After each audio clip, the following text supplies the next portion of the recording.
Retail investors are starting to realize that Bitcoin is not suitable for day-to-day transactions. Look at this guy over here. He's just realizing that by sending transactions in Bitcoin, he's going to end up losing a substantial percentage of his investments. People were buying Bitcoin thinking that 0.1% Bitcoin would actually make them millionaires. That couldn't be more wrong. As a matter of fact, Bitcoin is expensive, slow, and not energy efficient. Bitcoin even consumes as much energy as Greece, according to the last reports. So it's clearly not sustainable. There is a global agenda about carbon credits. Doesn't mean I agree with the agenda, it's quite the opposite way. But we can't deny there is an agenda.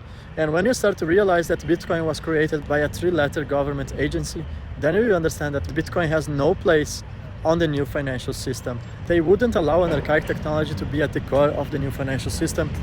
With the price of Bitcoin below $70,000, mining won't be profitable anymore, and that brings a huge problem to the Bitcoin ecosystem. I hope you all remember the NFTs episode, really congesting the networking and making it more expensive, inefficient.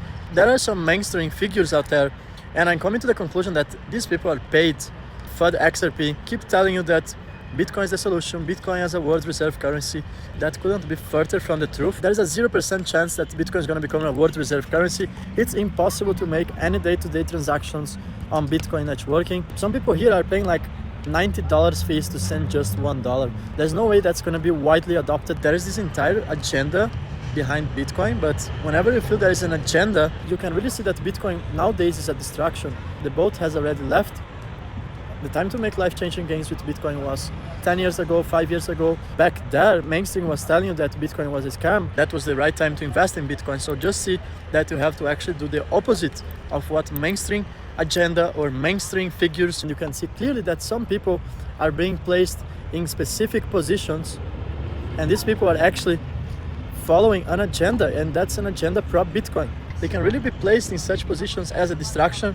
And in the meanwhile, there's a whole financial system which is DLT based, but not on Bitcoin blockchain. Blockchains like the XRP Ledger, Stellar blockchain, Algorand, Hedera, which by the way is not a blockchain, is a hash graph, a consensus mechanism that doesn't utilize blocks. Whenever you open a document and you go see between the lines from World Economic Forum, Bank of International Settlements, the National Monetary Fund, Union European, even the Union European is telling you the dollarization is on the horizon.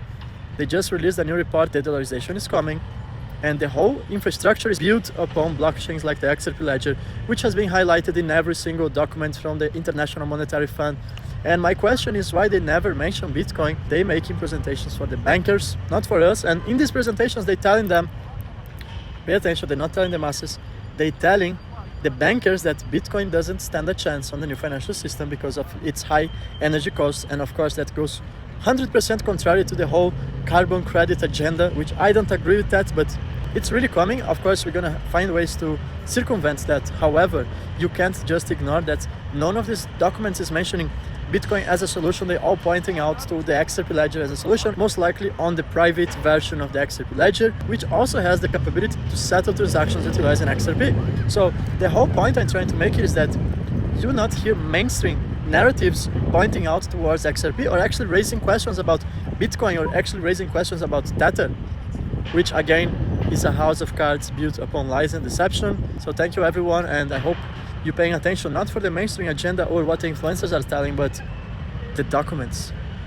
Go have a look at the documents, and the documents that are not supposed for the public. I'm talking about the presentations for the bankers, and you will have surprises.